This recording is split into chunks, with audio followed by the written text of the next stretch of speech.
morning, good morning, good morning. Welcome to Wire to Wire Sports Podcast. Welcome to Coffee and Sports, the morning show. I'm the NFL genius, Gene Walzak, and to my far right is the man that knows better. It's Mr. Mo Better. How we feeling this morning, Mo? Doing great, Gene. Hey, what's good, Key? Welcome, chat. So, Key doesn't get a chance to get on here often, but if you just watch that fire intro video, I don't think he gets enough credit for what she does. A lot of behind the scenes stuff, puts together intros, helps us figure out certain analytics on YouTube. She's awesome. So anytime we get a chance to get Key on the morning show, it's awesome to have her. So Key, good morning. What up, y'all? What up? Ready to talk some sports? Yes, sir. Let's get into it. I'm sharing us out to as many groups as possible. Sorry, I'm working double time today. But let's get rolling. Let's get rolling on a couple things that happened yesterday. I'll start with this. Key, you mentioned this in our chat, and I thought this was very interesting. So I went and watched the video, and I kind of got as involved as humanly possible. That I read, I watched again. I still didn't fully understand, but it's okay. I'll tell you what I did understand. I understood the ignorance that came out of someone's mouth. There was a tennis match at the U.S. Open between Taylor Townsend and Jelena Ostapenko that they got into a face-to-face argument on court 11 after Townsend won her second round match in straight sets, by the way, 7-5, 6-1 on Wednesday. Townsend in America, who's ranked number one in doubles, said Ostapenko, a Latvian who won the 2017 French Open, told her she has no class and no education. A reporter asked Townsend, who's black, whether she thought there were racist undertones in those comments. She said, I didn't take it that way, but also, that has been a stigma in our community of not being educated and all of the things when it's the furthest thing from the truth. So whether it had racial undertones or not, that's something she can speak on. The only thing I'm worried about right now is continuing to move forward through this tournament. If you watch the video, it looks like a normal, like they're about to shake hands after the match. Townsend wins in straight sets. And then they go to shake hands, and Ostapenko kind of pulls her in and starts jawing at her. And all I could read, you have no class. That's the words I could read out of her mouth. I can't really read the rest of the words that were going back and forth. Ostapenko had the option or the ability to dispute the statements, and she didn't. So I don't think that she's saying that she didn't say these things. Ostapenko posted later on social media how many messages I received about that I am a racist. I was never, I hate the word I was never. Mm-hmm. I was never racist in my life. I respect all nations in the world. For me, it doesn't matter where you come from. After the two players met at the net for a post-match handshake, they stayed near each other for what looked like about a minute. Townsend said it's competition. People get upset when they lose. When they finally stopped talking, Townsend went over to the stands, egged on the partisan crowd, waving her arm over her head as the noise from the spectators grew louder. There's never been any history. I don't know how she feels about me, but there's no beef on my side, Townsend said. She told me I have no education, no class, and see what happens if we play each other outside of the United States. I said, I'm excited. Bring it. I've never been one to back down from a challenge. Ostapenko later went on the social media. Just a small update about the match. She wrote that Townsend was disrespectful for not saying sorry about being helped by a net cord during a point. There are some rules in tennis which most players follow, and it was the first time ever that happened to me. If she plays in her homeland, it doesn't mean that she can behave and do whatever she wants. What? That's the full gist of the story. I just needed to get that all out there because, to be perfectly honest with you, even reading Ostapenko's side of it, it still sounds ignorant. It still sounds ridiculous.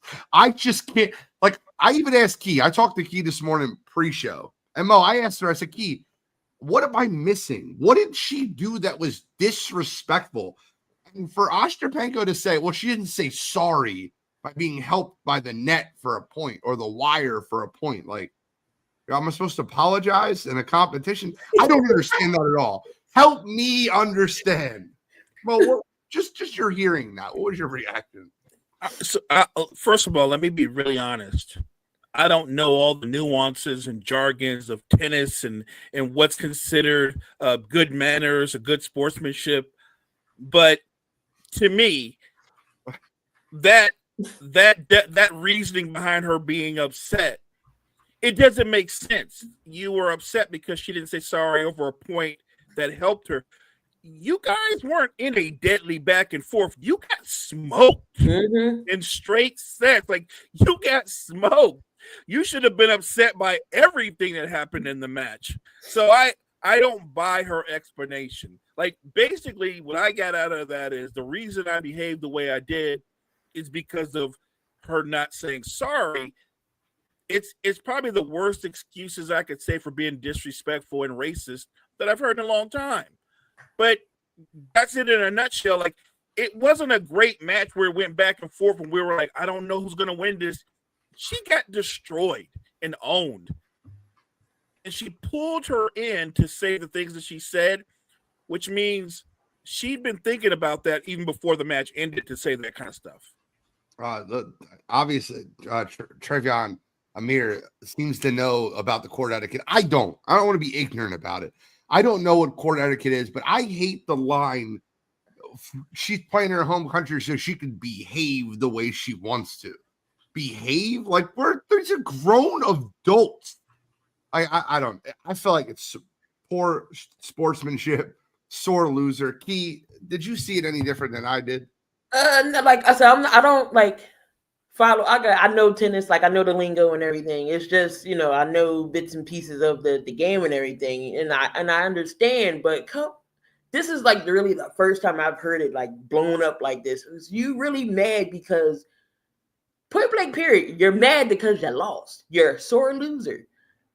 I know some sore losers as adults. They don't go to this extreme. For you to come out and say I'm disrespectful, I'm no class, no education.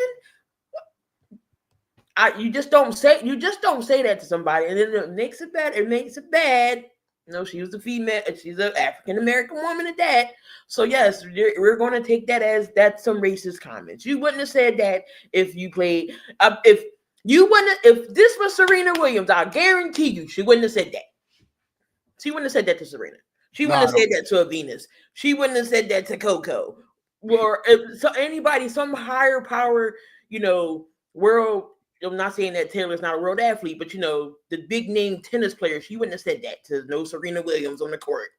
So, but yeah, that's just wrong in all aspects. You just don't see that. And for her to say, oh yeah, I don't, I'm racist, because when you say I and stuff, you not 9 times out of 10, you're guilty. That's me. That's you being guilty. Keep saying I. You're guilty.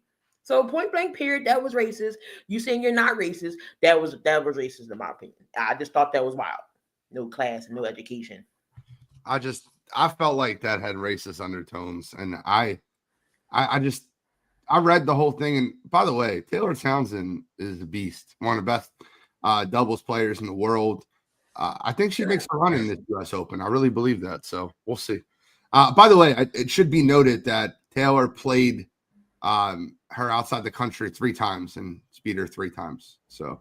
And I think also that if you really think about it, it's kind of like she threatening her too. Like, don't let me catch you outside the U.S. Yeah, so, this is tennis. You're not tough. Like, slow down. Like, you're playing tennis. If you grew up playing tennis or golf, like, I don't want to hear meet me in the parking lot. That's not the sport for that one. Like, let's slow that down. Like with our rackets, what we doing? That's not the sport for that. Let's slow that down. Another story that came out yesterday, and I thought this was a fun story. I didn't get a chance to. It came out right before Wire to Wire last night, so I didn't get a chance to read it before I went over it. But had the New York Knicks offered their head coaching job to South Carolina's head coach Dawn Staley, had a formal interview. This is the first time we have been, confirmed from Dawn that she had a formal interview, she would have taken it. She said, I would have had to do it, not just for me, but for women, to break that door open. Staley said on Post Moves podcast with WNBA star Aaliyah Boston and former WNBA great Candace Parker. I would have had to. It's the New York Knicks. I'm from Philly, but it's the freaking New York Knicks. Instead, they hired Mike Brown. I think here's my question, right? I don't mean to like be funny when I say this. If I'm the New York Knicks, I think Dawn would have been a better coach. Mike Brown is just Tom Thibodeau light. At least show me what you got. I don't care how many times Dawn can coach. She's coached basketball. I don't care if she's coached men before or not. She's coached basketball. I would have loved to see the New York Knicks hire Dawn Staley. It might have made me root for them. Like, obviously not when they're playing the Sixers, but if I'm being completely honest, I need to look for a new basketball team because the 76ers are awful. Mo, what is your thoughts on the Knicks formally interviewing Dawn Staley and Dawn saying, if they would have offered me the job, I would have took it? Bluntly, most coaches don't even admit that. They don't say that out loud. She said the quiet part out loud. She said I would have been able to kick through the door for women. It would have been for everyone. And I would have been there for that. Look, Mike Brown's a good coach, but I said it at the time of the hiring. You just said it. He's just a nicer version of Thibodeau. He's not going to yell at the guys as much. He probably runs a looser camp, a looser ship. But I would have gone with Dawn Staley because Mike Brown is the known. We know what Mike Brown's going to be. He's a pretty good coach. But I would argue this. As a coach, I would say that Dawn Staley's floor would be Mike Brown. She'd be Mike Brown. And her ceiling would be taking the Knicks somewhere they haven't gone in decades. Why wouldn't you go that route? I think, plain and simple, I think she's just a better coach. She would have brought a new attitude, just put more punch out there. And look, she's a hooper. She's a hooper in her own right. She's a former player. I think she can relate more. She can relate more to Jalen Brunson. She's a point guard. All those things were pluses, and yet the Knicks do what the Knicks do. Key, I know you're a Dawn fan. I know you're a South Carolina fan. If I know the Key, I want to know how you would have felt about this. Would you have been happy that Dawn Staley left your favorite team to coach a rival team, or would you have been happy for Dawn Staley just getting that head coaching opportunity? I would have been happy just because of everything. The women finally breaking the mold, like she stated, and getting that head coaching job. Just like the world's not ready for a woman president, NBA is not ready for a woman to be head coach. Even though we almost had, I swore up and down before she took the Aces job, I thought Becky Hammon was going to be that successor in the Spurs organization. She took them to she won the summer league with them when they coached the summer league that year. I forget what year that was, but the Spurs won the summer league under Becky Hammon in the summertime. So Becky Hammon and all those women who's qualified to be a head coach, Dawn's definitely qualified to be one. She was at Temple girls for a little bit. She played in the WNBA for a while, been in South Carolina. She's a winner. She knows championship basketball. She gets the respect out of from everybody. I think I would have been a low-key Knicks fan. I would have been cheering, and Brunt, and then like most days, if she a point guard, she could have relayed to Brunson. That would have been fire. I think that would have been awesome. And like she, knows how to. Of course, she knows how to recruit. She probably could have brought some draft player caliber players into New York. And maybe some other people possibly would have, came on. You never know. She might have changed how Cat playing style is. I think bigger names would have looked to sign on to that. I think there's bigger, younger names that are more forward thinking that would have said, I'll play for Dawn Staley. I'll go play for. I guarantee you, she would have brought in some of the younger, bigger name stars. They would have been attracted to the idea of playing for the first woman's head coach. And I think they shouldn't look at her that way. She's just a coach. She's just a coach and a great coach. But I think they would have been drawn into wanting to be part of that experience. I'll tell you, it's funny, and I know that this sounds terrible, right? But I'm gonna say it out loud because I'm who I am. I feel like Dawn is like the perfect person to be the first women's head coach in the NBA. Just like her stature, the respect that she demands, her attitude that she has. It's a strong, good attitude. I don't know if it sounds bad, but I don't know if Becky Hammon would have been a better fit to be the first women's head coach in the NBA. I think Dawn Staley has that. I think that she has that command of respect from men, women, from anybody. It's just basketball respect.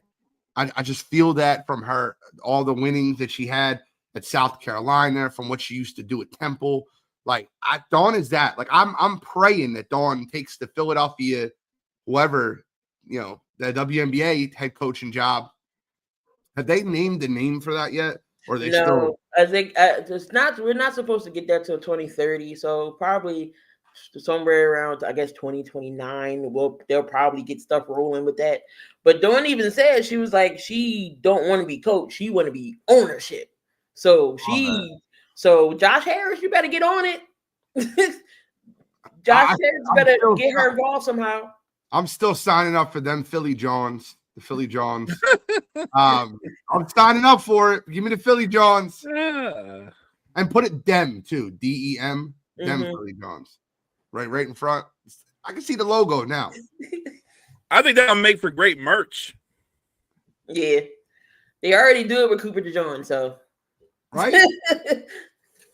All right. Speaking of women's basketball, I love to have Key on the show today. Today, first of all, me and Mo have a thing, right? Every time me and Mo do a morning show, we are going to bring up the WNBA or women's sports. It is just a thing that we've done since I don't care what it is. If it's 5 minutes, if it's 10 minutes, if it's 20 minutes, the old Caitlin Clark conversations when she was coming into the W. But I got to bring this up because it's just too good. The Las Vegas Aces have now won 12 games in a row. Last night, defeating the Dream to put themselves in the number 2 seed for the WNBA playoffs now. This is a fringe playoff team just a little while ago. They're now the number 2 seed. Asia Wilson dropped 34 of her team's 81 points last night. Chelsea Gray with 14, Jackie Young with 10, Jewel Lloyd off the bench, but she's found an incredible role as a six woman off the bench for the Aces. Love what the Aces have been doing.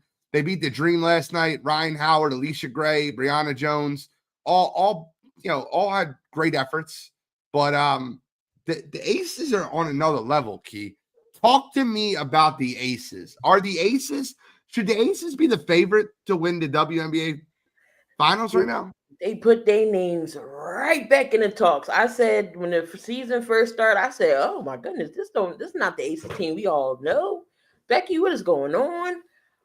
I don't know if a light switched because after the All-Star break, things turned around crazy.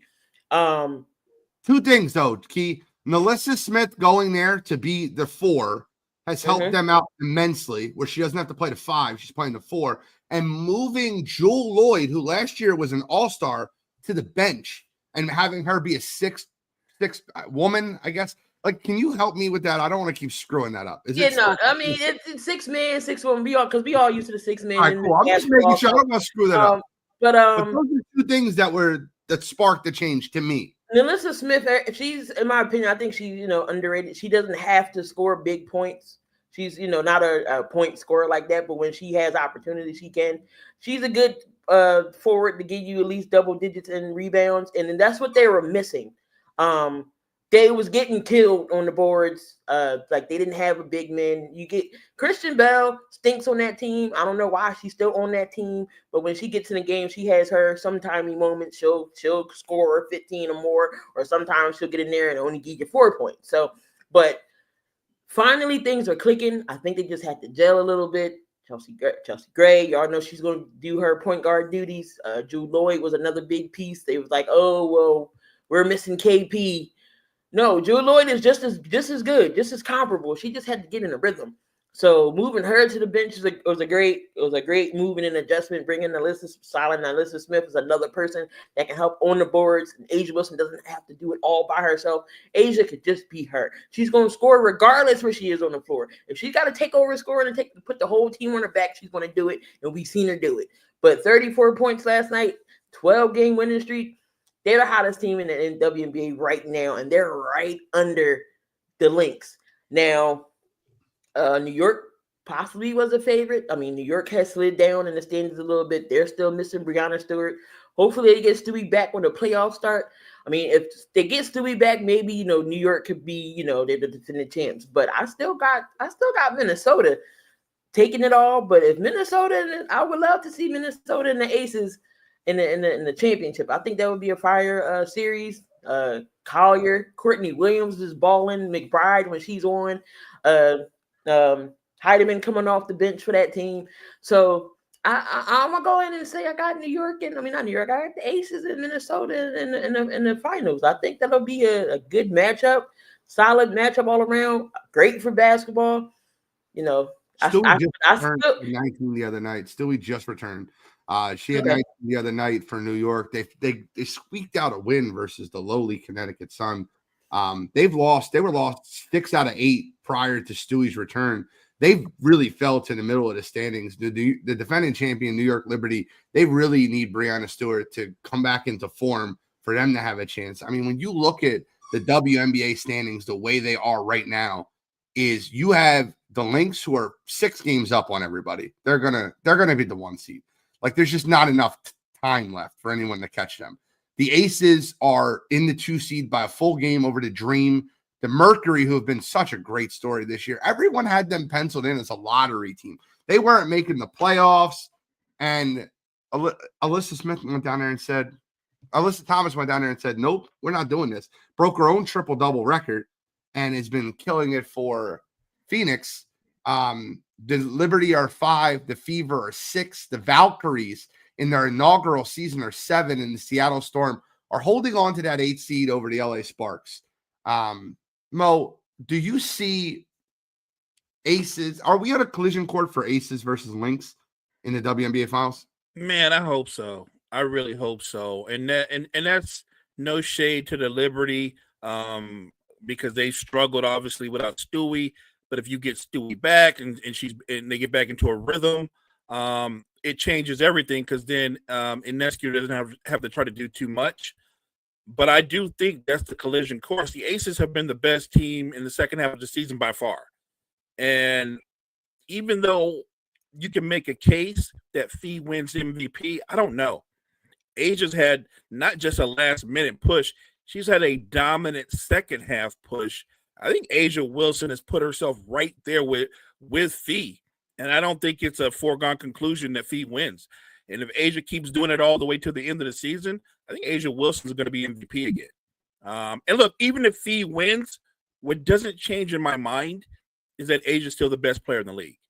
I still think the Lynx are the team to beat, but the way the Aces have played this second half, and give Becky Hammon credit. This goes to coaching.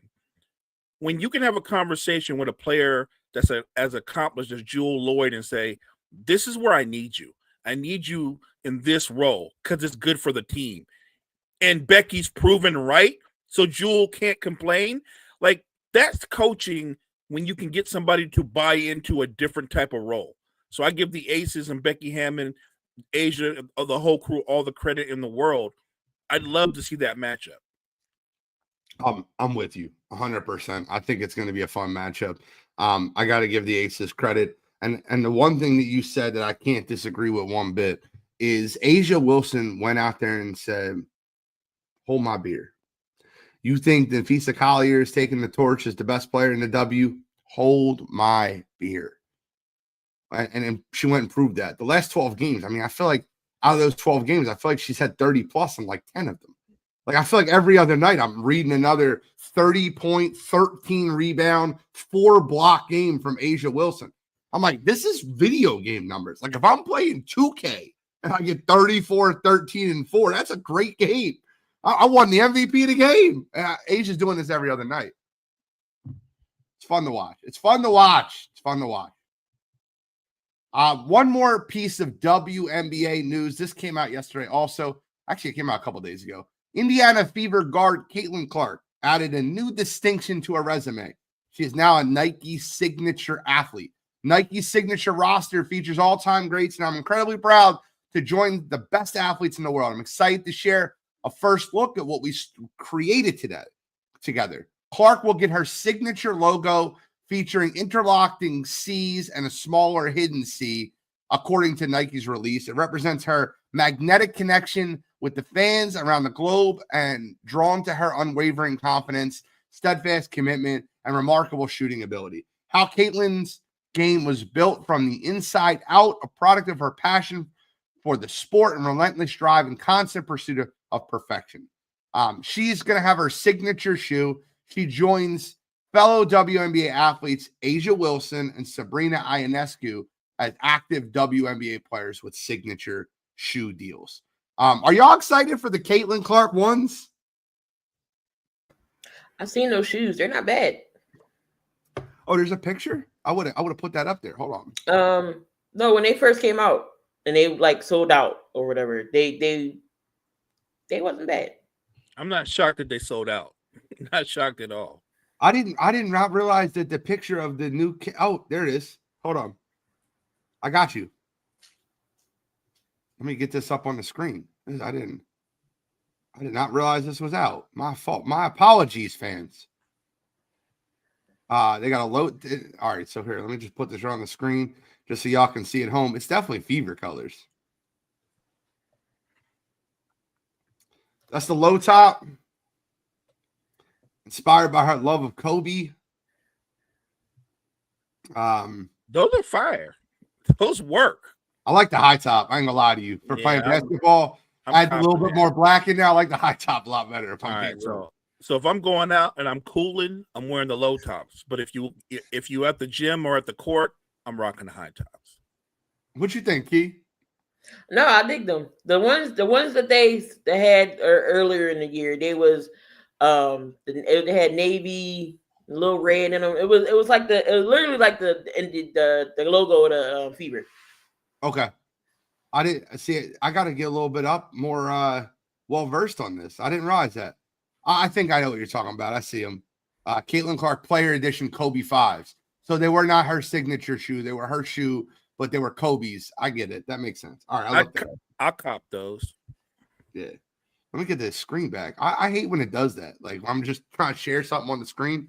Gina's pissed. He would have pre-ordered already. I would not have. I don't rock that color. That's not my color. If y'all noticed, I'm a very neutral ass colored dude. Give me some. I rock that color. I do not rock that color. No, I'm all about the bright shoes. I'm not you'll see me with some yellow. Like I said, I got LaMelo Ball shoes and purple, green. So give me the bright colors for me. The Caitlin Clark Player Edition Kobe 5s, I would have ordered those. Those are fire. They're red and blue, I guess they are. That's the one you're talking about, the navy-ish. Yeah, they look fire. I like those a lot. But just wanted to get your thoughts on Caitlin Clark becoming a signature athlete with Nike. I felt like the deal that she signed was a terrible deal. Am I the one that read that deal and was like, wait a minute. 8 years, 28 million? Like, what is that what it was? 8 years, 28. Really? Hold on. Let me see I want to get the gist of the contract. Man, that seems like a low ball deal. 8 years for 28 million? That's it? Hold on, let me just read it. Yeah, 8-year, $28 million endorsement with Nike.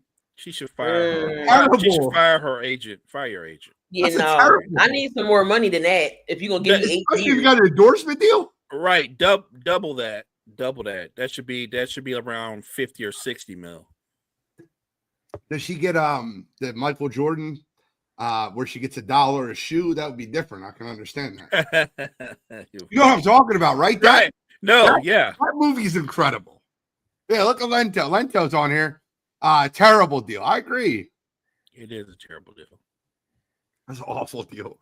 When I've seen that deal, I'm just like, damn, they took advantage of her. They underpaid her like they underpaid the women in the WNBA. God damn. I didn't think it would translate to endorsement deals. All right, I gotta stop joking. So anything else on WNBA I'm missing, Key? If you want to bring anything up, now is the time because I'm about to get into football. I'm about to get fired up.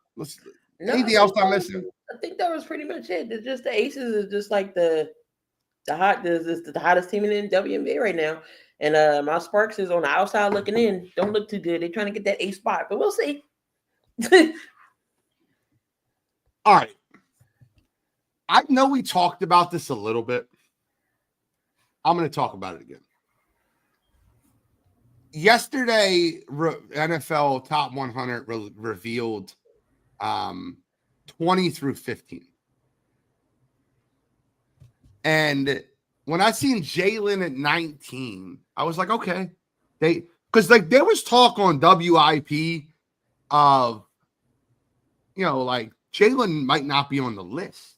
Do you think that they would be that disrespectful to not put Jalen on the list when they got to like 20 and Amon-Ra St. Brown got named? They were like, is Jalen going to even make the list? So when I seen him at 19, I'm like, all right, cool. And then I start doing the math. I'm like, well, there's only got to be 4 more quarterbacks ahead of him because you're going to see Lamar, Joe, Patrick, and Josh. Right. So in my mind, I'm like, are they really going to leave Jared Goff off this list and have Cooper DeJean on the list? And I thought there was a better chance that they would leave Jared Goff off the list than for him to be listed ahead of 19. Jared Goff was listed as number 15. If I'm Fred Warner and I'm at 16 and I'm like a Hall of Fame, no doubt about it, middle linebacker for the 49ers, and you have a Jag at quarterback at number 15, I hate to be that to Jared Goff, and I'm sure Lions fans already hate me. I predicted them not to make the playoffs. Lions fans hate me. I get so much Lions fan hate. I'll tell you right now, the number one line a Lions fan says on one of my videos is, I guess anybody can podcast now. Cool. Got it. I'm fine with that. Jared Goff being number 15 is a friggin' joke.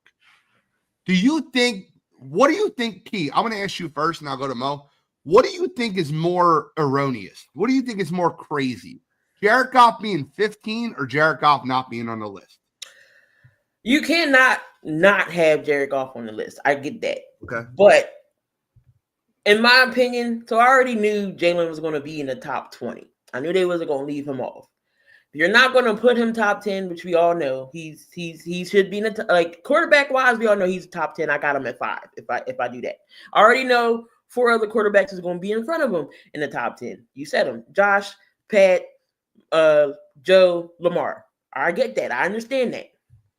But for Jared Goff to be number 15, you mean to tell me you couldn't put? I'll take Hurts at 15. Put him in the middle of the pack. Put him in the middle of the pack. I have him at 15. You really got Jared Goff number 15 and you got him at 19. You could have flip-flopped. I would have been okay with Jared Goff at 19, but you really got him at 15.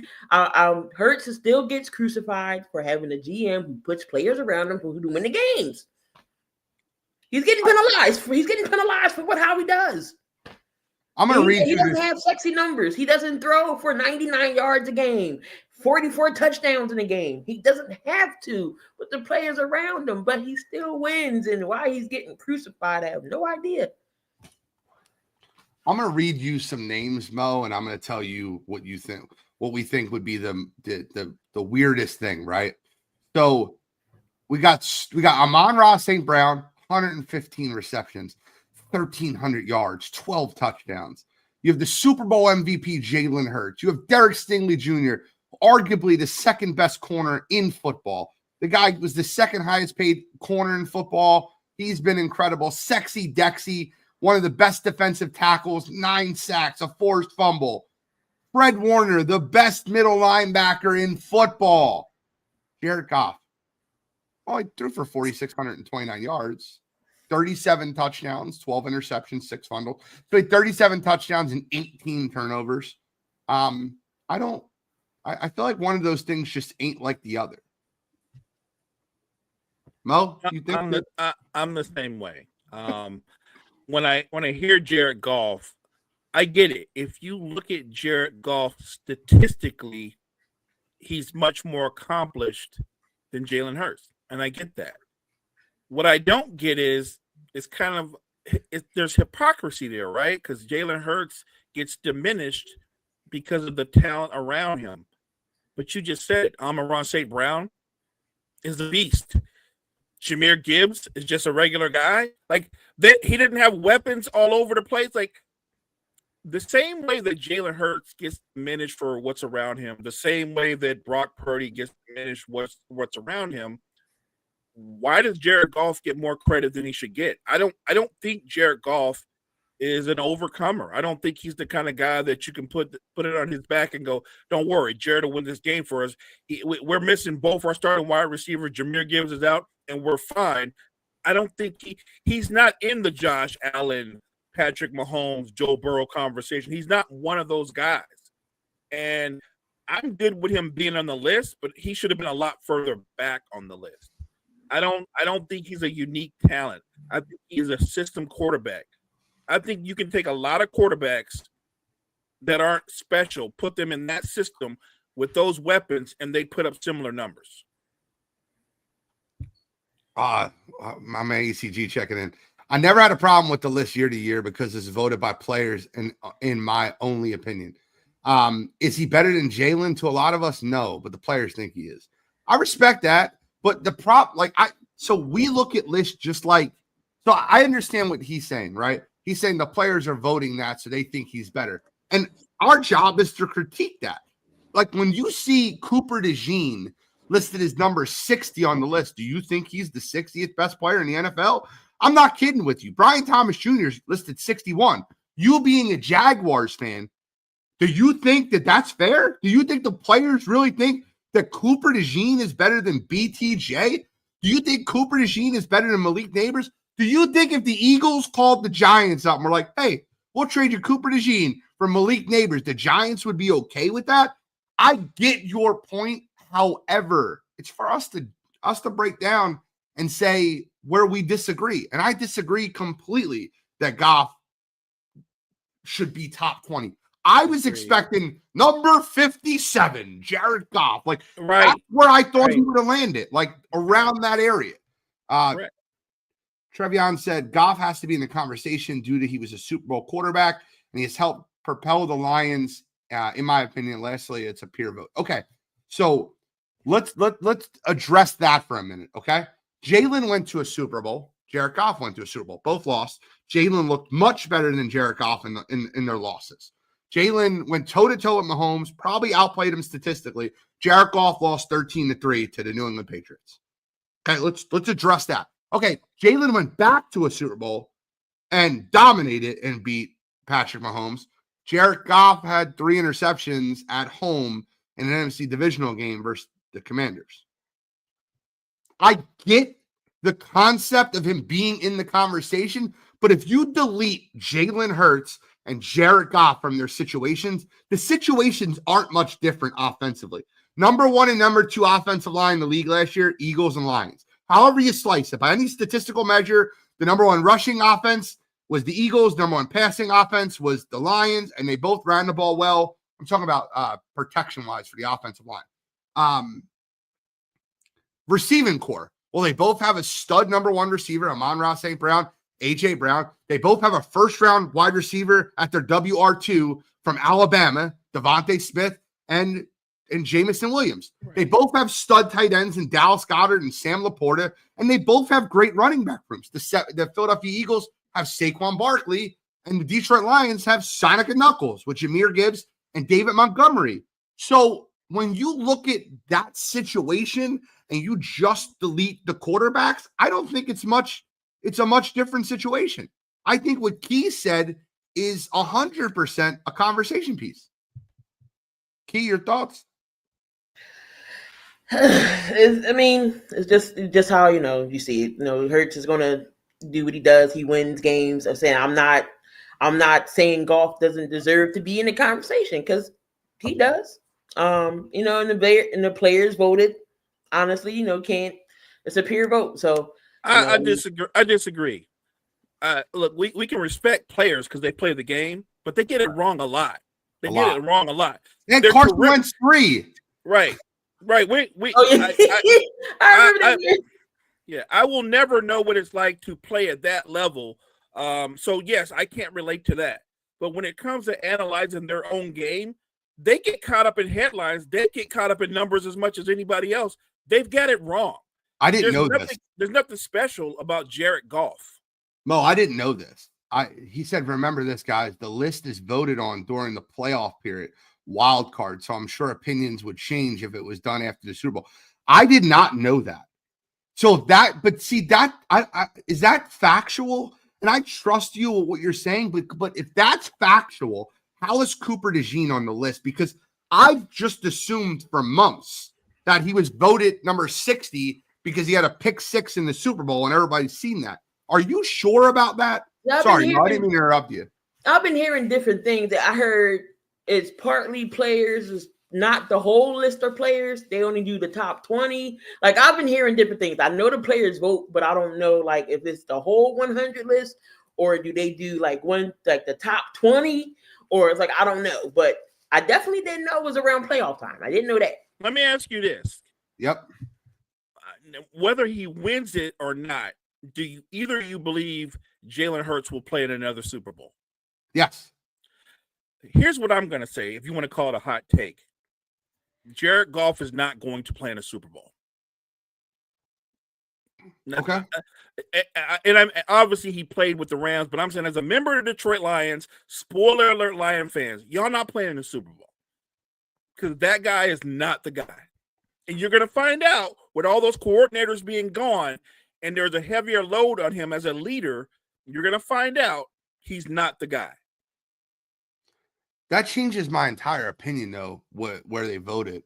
It says the voting for the NFL Top 100 during the offseason, roughly between November and the end of the year, with the official review of the list of individual player segments starting in late spring and early summer of the following year. For the 2025 list, voting occurred after the 2024 season, with the top 100 players list being revealed starting late June and concluding on September 1st. So it started at the end of the season, but it went until spring. That makes more sense to me. I had to look that up because as an Eagle fan, Key, tell me why Cooper DeJean is number 60. Help me understand. I mean, he's rookie. I mean, if they're going off that performance in the Super Bowl, maybe. I mean, he was the tackle that he put on Derrick Henry. Not saying that Cooper DeJean isn't great. He's good. He's in college. He played great. So for him to be 60, I mean, that's a plus in my opinion. I know. Let's look at how his peers see him as a top 60 player as on the 100 list. Right. But to Gene's point, do you think he's a top 60 player? I mean, I wouldn't have had him at 60. I'll play the game with you. Would you take Cooper DeJean or Jordan Mailata? Who thinks more important to the Eagles? Jordan. Okay. How about Cooper DeJean or Jordan Love? Jordan Love. Cooper DeJean or Malik Neighbors? Malik Neighbors. Jalen Ramsey. Trey McBride. Keep going. Now, Bo Nix. Listen, Bo Nix is a rookie too.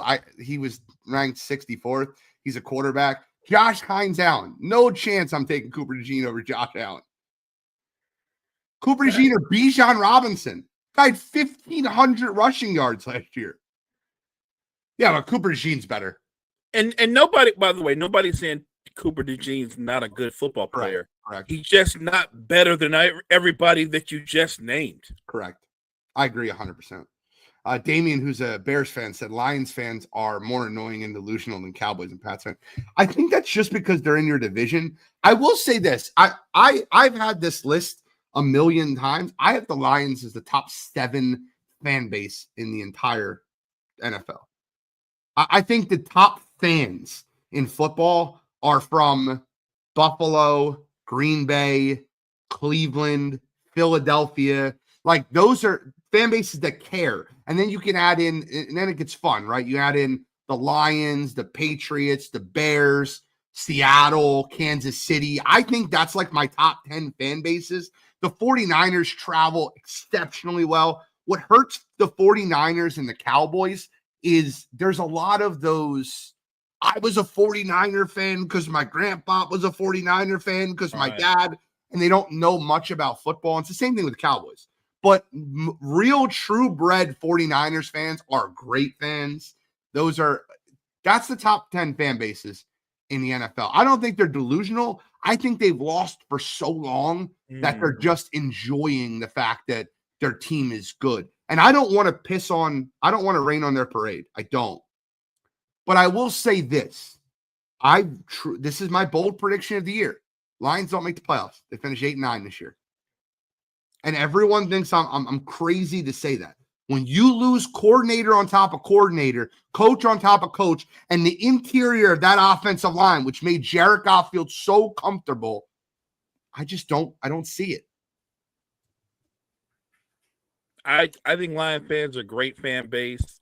And I'm with you. I don't think they're delusional. They were down so long. They had lost. Like, they came into seasons expecting to take L's. And now they've had this turnaround, and they're enjoying this wave of being considered one of the best teams in their conference, and deservedly so. That said, I feel about the Lions a lot like I felt about the Lob City Clippers. Absolutely entertaining, put up numbers, fun to watch, exciting, didn't win anything. Completely agree. Key, any final comments on that? No, I think we summed it up pretty good there. Loved it. Loved the action in the chat this morning, by the way. Appreciate you guys. Want to move over a couple topics left. Got to give the NFL credit. Me and Mo talked. Listen, when I'm wrong, I will be wrong, and I will be fine with being wrong.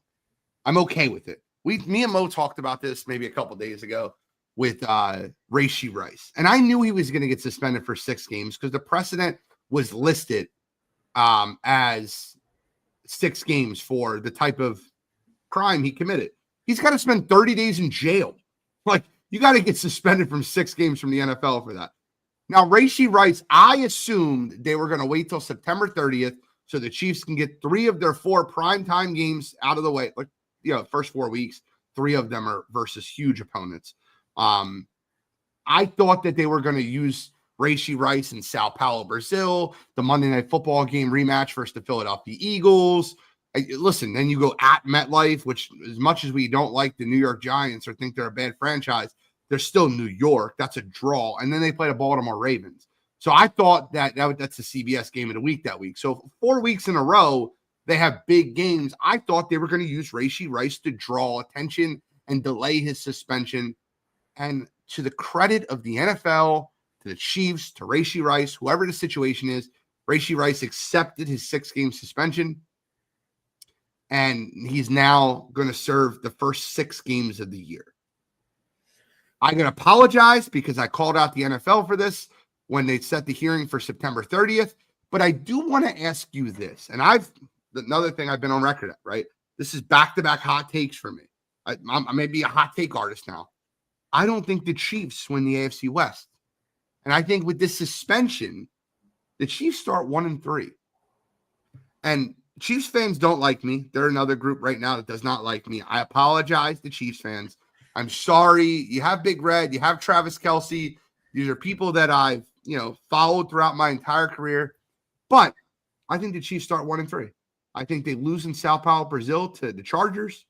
I think they lose to Philadelphia at home on Monday Night Football. And I think they lose to the Ravens without Rashee Rice. What are your thoughts on the suspension of Rashee Rice and the first 4 games of the NFL season for the Chiefs? Mo, do you want to start there? Look, I don't disagree that one. I think we talked about this already. I have the Chargers winning the division. I actually think because it's such a good division that it's going to be a dogfight between the Chiefs and the Broncos, who's going to get that second spot. Like I always say, if you got Big Red, you got Spags, and you got Patrick Mahomes, you're going to be in the mix. But I don't disagree with Gene in the fact that I think they're going to get off to a really slow start. That offense, it was nothing special the last couple of years. And now you're telling me no Rashee Rice? Hollywood Brown doesn't look like Hollywood Brown right now. Like, I don't know where Patrick Mahomes goes to find playmakers, and that offensive line is still a problem. So, yeah, I think the Chiefs are going to have a rocky start to the season. It's definitely going to be a tough 6 games for them. I'm not saying they're going to go 0-6. In that stretch, it's going to be tough. But the argument is, oh well, Patrick Mahomes took nobody receivers to the Super Bowl. He did. I mean, it's going to be tough. It's going to be tough. But no, I can see them losing to the Chargers. The AFC West division is not no more ran by dominantly ran by the Chiefs. Kansas City Chargers is making their name. Denver, the Raiders, they got to get there. But I can see the Chargers, taking that division. He said 6 weeks is way too weak of a punishment. In my opinion, he deserves a season or a ban from the league. Sorry, but in my opinion, players who do real harmful, stupid things should get harsher punishments than players who gamble. Damian, I don't agree. I think that they deserve punishments just like people that gamble. I think gamble takes away from the integrity of the sport. I think that gambling on the sport leads to games being fixed. And when you have a game being fixed in the NFL, it destroys your entire fan base. I think what happens off the field, the fact that the NFL monitors that and polices that, that's extremely important. And I think that they should be suspended. But gambling on the NFL or gambling on football, that 100% needs to have a harsh penalty. We had this conversation the other day about borrowing money from the bank versus borrowing money from the mob. You can't borrow money from the mob because if you do, then you can't gamble in the NFL. Chiefs offense struggled last year. How many close games? Yeah, that's what I'm saying. I don't think lightning strikes as many times as it did last year. The Chiefs 2024 was absolutely insane. Like when you go through their schedule last year, and I just did it. They had the Isaiah Likely missing the toe tap week 1. They had the phantom PI call against the Bengals week 2. They had a non-PI that should have been called against the Falcons in week 3. They had the blocked field goal versus Denver week 10. They had so many games last year that just were absolutely wild. They snuck away from the Vegas game. They snuck away from the Chargers game. There was a lot of games last year where they just absolutely escaped by the skin of their teeth. I don't think that'll happen this year. And to go back to the playoffs, I'll say this. Go back to the playoffs. If the officials rule that Dalton Kincaid or Josh Allen both make the line, I don't think they win the Bills game.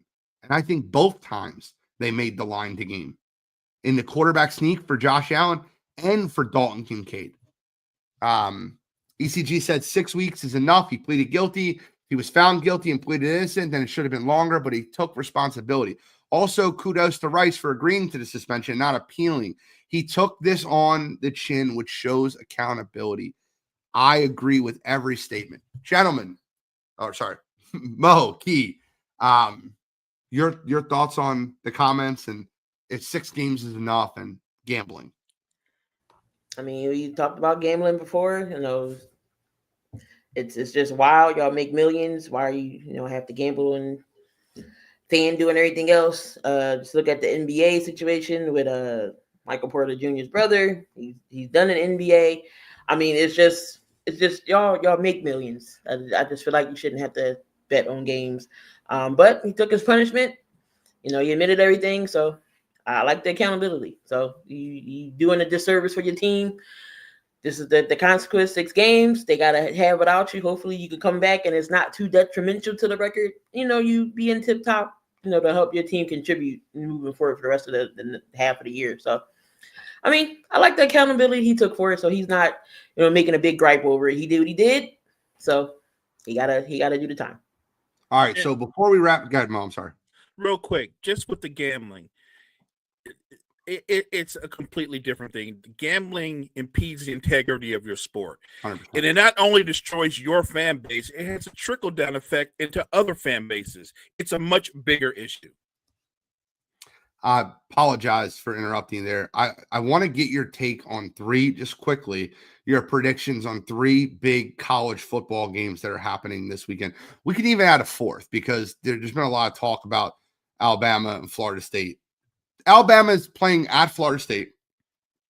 If you've lived under a rock for the last few weeks, I think maybe you might have forgot that Tommy Castellanos made a comment about Alabama and how they're not the same Alabama. They're 13.5-point dogs at home versus Alabama. Number 8 Alabama versus Florida State. Who do you got in that game? It's in Florida. I got Bama. I think Bama comes in there and makes a statement. I'm with you. Florida State gets crushed. Who's playing? You said Alabama. Who? Florida State versus Alabama. It's in Florida State. Nah, I got Alabama. I think Florida State gets crushed. I really believe that. 3 more games on the docket, all ranked versus ranked. I just want to get your opinions on the games. I'll start with this one. Carson Beck moves from Georgia to the U to go against Notre Dame. Notre Dame, who last year was runner-up for national championship. Who do you got? Notre Dame versus the University of Miami. It's in Miami. Everything is leaning towards Miami, except the fact that Notre Dame's just better coached and a better football team. I got Notre Dame in that one. Who do you guys got Notre Dame at the U? I got Notre Dame. Good Dame. luck, Carson Beck. He went to go chase his girlfriend. I'm sure that's not the only reason, but I got Notre Dame.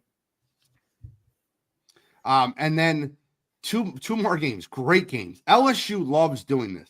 They love scheduling themselves the first game of the year versus a ranked opponent, and they've not had great success with this. They lost to USC. They lost to a couple years ago, lost to Florida State, I believe it was. And now they're scheduling themselves at Clemson. Death Valley versus Death Valley. LSU at Clemson. Cade Klubnik versus Garrett Nussmeier. Who do you think wins this football game? It's going to be a great football game. I think this is going to be a fun one. I think that I know for sure LSU needs to win this. Brian Kelly needs to win this. But I'm going to go with Clemson. I'm also on Clemson. Key, who you got? I'm gonna go with the underdog. I'm gonna go opposite. I'm gonna go LSU. Okay. Miami, ECG said Miami wins in the fourth quarter. CJ Carr's no receivers. Jeremiah Love was great.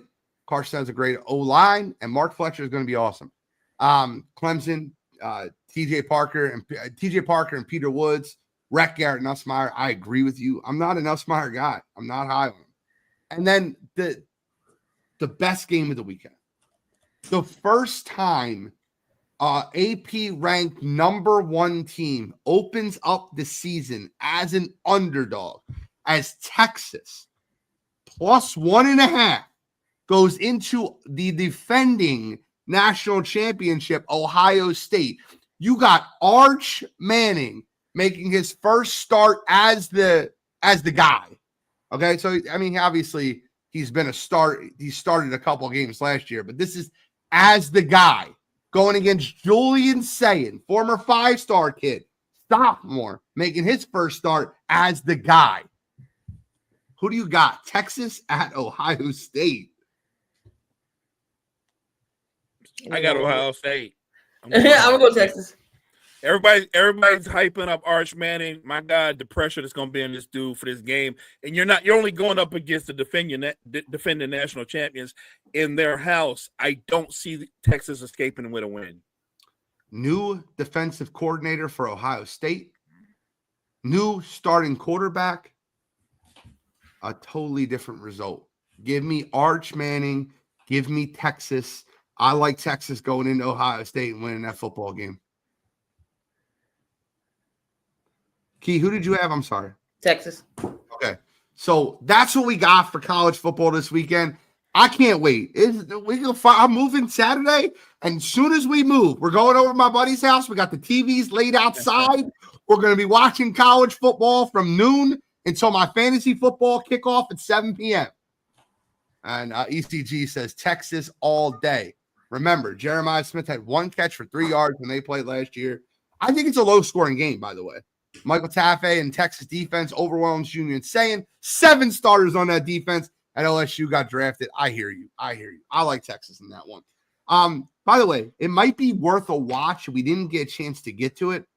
Did you guys see the Coach JB conversation that happened with you said Coach JB?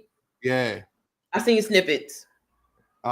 He was trying to say the lady she conditions and trains football players, but didn't know what a certain technique was. Sabrina Parr. He was trying to I guess undermine her. I seen snippets of it. I didn't see the whole thing. I will say this. It's worth a watch. I will say this. The next time someone argues football with me, I'm stealing that Coach JB line. I used to use ECG's line of what's the cover 3? What's the cover 4? Explain it to me. Now I'm just asking, do you know what a 3 technique is? And I'm gonna let them try to explain what a 3 technique is. And if they can't, I'm like, I'll just take it with a grain of salt. You don't know what a 3 technique is? I don't really need to. You can't tell me that much about football. I'm stealing lines from Coach JB. I stole that line from you, brother. I still use it. I love it. I think I was the only one when he asked that question. I was like, are you talking about a cover 2 zone? Are you talking about a cover 3? Are you talking about a cover 2 man? 2 deep safeties, 3 deep safeties? What we doing? Cover 3? Like, I think I was the only one that when he threw that on me, I gave him, because I can tell how many conversations he's had with people that have no idea what football. So, any final thoughts? No, I'm excited. I'm excited for all the football this weekend. Football's back. Real quick question. Would y'all say that Arch Manning staying another year in college is a bad thing? Because I've heard several people that are. No, he didn't start. No, no, definitely not a bad thing. Key, love having you on today. Any final comments? No, it's always great being on when I can in the mornings. So it was just one rare morning where I'm not at work today. So, speaking of Key, why don't you check out all the great shows on Wire to Wire Network through our outro. Mo, close us out. Hey, thank you guys so much for joining us this morning. Make sure you check out all the great content we have at Wire to Wire Network. Wire to Wire Network, we appreciate you.